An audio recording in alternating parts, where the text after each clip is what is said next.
everybody, Joe Bianchino here, and A-Dubs, Andrew Williams, back for another NFL local preview, looking at the Jets, Giants, and Bills, what to watch for, key to victory, and prediction for each of their games in Week 3. And we start, Dubs, with the New York Giants. The New York Giants are starting with. My New York Giants. Okay, are we going to go from like 0-2, 1-1 to 2-0 teams? That's what we're going to do? Hang on. That's unfair. And a little hurtful. We're going to start with the Giants. Texans at Giants. I like it this week, A-Dubs. I'm telling you, I know people have problems with the Giants, and God knows they're all justified. But I like the Giants this week. I told you earlier in the week I'm going to pick them. Spoiler alert, I'm going to pick them. Look, what to watch for in this game? The New York Giants offense. They've struggled, obviously, throughout much of the first two games. 20th in the pass game, 29th in the run game. Not great, but they've improved. From week 1 to week 2, 144 pass yards in the first game, 260 yards in the second game, 16 first downs first game, 24 in the second game. This offense is getting better. Believe it. Let's watch it happen again in week 3. That's what I'm watching for. Did you see what happened in the first week? I did. You know who they played the first week? I did. The Detroit Lions, who have an amazing front four. Yes. What does Houston have? An amazing front four, all started by J.J. Watt's $100 million contract. Maybe the best, probably the best defensive player right now in the league. And this New York Giants offensive line, you believe is going to be able to stop J.J. Watt? I believe that the New York Giants overall are going to be able to move the ball against J.J. Watt. That West Coast offense, they're going to get the ball out quickly. They're going to find Victor Cruz. They're going to find Ruben Randall. They're going to find my boy Larry Donnell that Eli Manning created with his own two hands. I believe that the Giants will find a way to move the ball, and that's what I'm watching for. All right, I'm watching for that offensive line, that very weak offensive line. In the key to victory, though, Yeah. if the Giants want to win this game, they just can't beat themselves. Last week, they beat themselves. Fumble, special teams, Rashad Jennings fumbling it by turning.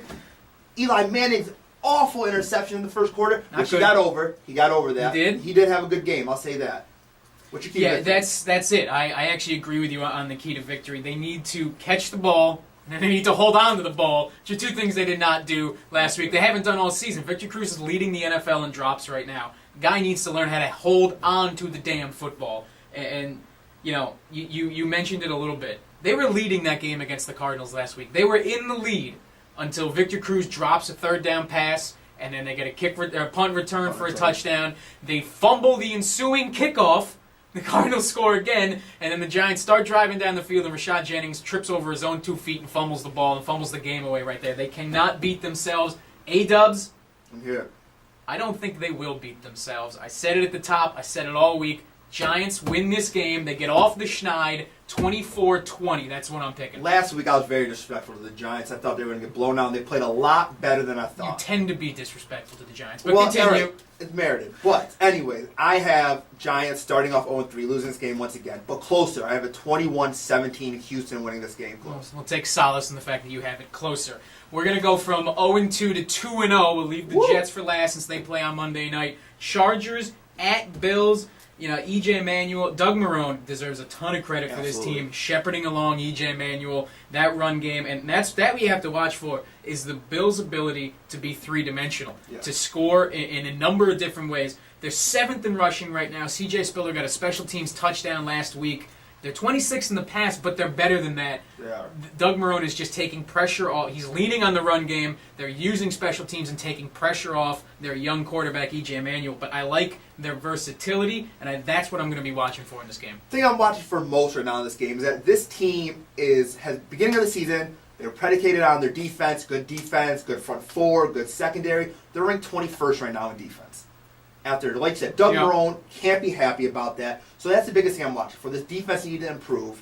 Because if they want to win this game, San Diego, just that great win against Seattle, they're going to have to control that tempo. They're going to have to slow them down because San Diego is moving the ball very fast. And that's what it is. The key to victory for me is how the Bills' defense can slow down that San Diego passing attack that went for 284 yards and 3 touchdowns last week against the vaunted Seattle Seahawks secondary. Those are big stats against the best secondary in the league. The way you do it, you got to get physical with these guys. Absolutely. Keenan Allen is the best Chargers wide receiver. He's a small, shifty little dude. You got to get up on the line of scrimmage. You got to let him.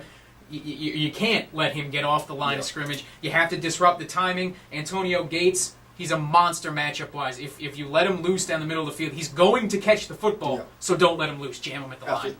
Antonio Gates is going to get his. Philip Rivers is going to get it to him. Yeah. My biggest thing is, like they did last week, E.J. Manuel needs to get the ball to those playmakers. Their playmakers need to step up. Sammy Watkins, 100-plus yards for the first time, the rookie. C.J. Spiller with that unreal special teams play. Yep. If they can keep getting the ball into the guys that can make plays and can control the tempo, because San Diego, that's what they're showing most. They control the tempo of the game of how they want to play the game. If they can handle that, I think they have a good chance to win. I love the Bills. I love them, and they're such a good story starting out 2-0. I just don't see it here. I think the Chargers are much the better team. I'm going to leave it close because the Chargers are flying West Coast to East Coast to play a 1 o'clock game, but I still think the Chargers are going to have enough to get this done. 27-24 San Diego. Oof. All right, so we differ once again. I have the Bills starting out 3-0. Look at It's you. September. Look at it's you. September. Look, I can count on the that's Bills fair. doing that. That's fair. I have the Bills winning 24-21 in a close one. I think, like you said, coming over from the West Coast catches up to them a little bit. And lastly, we look at the Monday night game. Bears coming to face the New York Jets. Time out. All right, go ahead. What's up? Allowed to call timeout? Look See at what I you. did there? Look at you. Only I can call the timeouts here, people. You're playing a little Richardson here. Look, when you play the Chicago Bears, it's about that wide receiver core, and it's about that wide receiver core size, and that's what you have to watch for here. The weakness of the Jets, we talked about it all season, is that secondary. Milner was exposed, especially late in that game, by Jordy Nelson, by Aaron Rodgers. And they're not facing Jordy Nelson. They're facing 6'3" Alshon Jeffrey and 6'4" Brandon Marshall. Those are beasts at wide receivers. You have to watch for how the Jets can try and match up with those guys. And you got to expect also, I'll throw this in there, Santonio Holmes will get a couple catches against his old team. Right. I mean, he's looking good with them. Obviously, he's their number 3 slot guy. But absolutely. The Jets don't have a secondary, really. So what I'm watching for is somehow their front four, people can't be getting kicked out of games, putting the pressure on Jay Cutler. Because we saw in the past couple of years, he gets sacked a lot. Get pressure on him, less time, those guys can't get downfield as much. Yeah, and you could certainly lean there for a key to victory. I have a feeling you might go there as your key to victory. I'm going, though, to the offensive side of the ball. Geno Smith can't make mistakes. All right, you got to hold on to the football. You cannot give the Bears a second chance on offense. You can't give them extra chances on offense. The Bears showed they're an opportunistic defense. They turned Colin Kaepernick over a couple times last week, and they were down 17-0 in that game, got a couple turnovers, totally turned the tide in that game. You cannot let the Bears get momentum from their defense because that offense is good enough. Geno Smith, be careful with that football. Absolutely. I mean, like that's what we saw. It's managing it is what it comes down to. Geno, it's not even just Geno. It's also Marty Morningwood. The offense coordinator has to put the ball in Ivory and Johnson's hands also. When you run the ball, slow them down, your defense is going to be gassed. Yeah, and by the way, stop putting it in Michael Vick's hands. Yes. Leave his ass on the bench. All right? This Wildcat nonsense must stop. I know. They won't. I mean, they'll put him in one drive in the red zone or something like that. But for me, I don't think it matters much. I think Chicago's too many stars on their team, and I don't think the Jets have the secondary. I mean, Antonio Allen, Milner, like you said, it flared up at the end. That was his excuse, you can say. The ankle flared up. The ankle flared up, yeah. So I honestly think it's gonna be like 24-14. Yeah, I don't really see how this. Yeah, I don't see how this works out well for the Jets. I look at that passing attack. I look at that size. And oh, by the way, we haven't even mentioned Matt Forte out of the backfield for the Bears. Yes. I don't see how this shakes out well for the Jets. I know they're at home. I know they're under the lights at Monday Night Football. You know what? The Bears were at Sunday Night Football on the road, and they won that game, and they were playing a better team to me. It's 27-21 Bears. That is your local NFL Week 3 preview. Giants, Bills, Jets. Have a good one, everybody. Enjoy Week 3.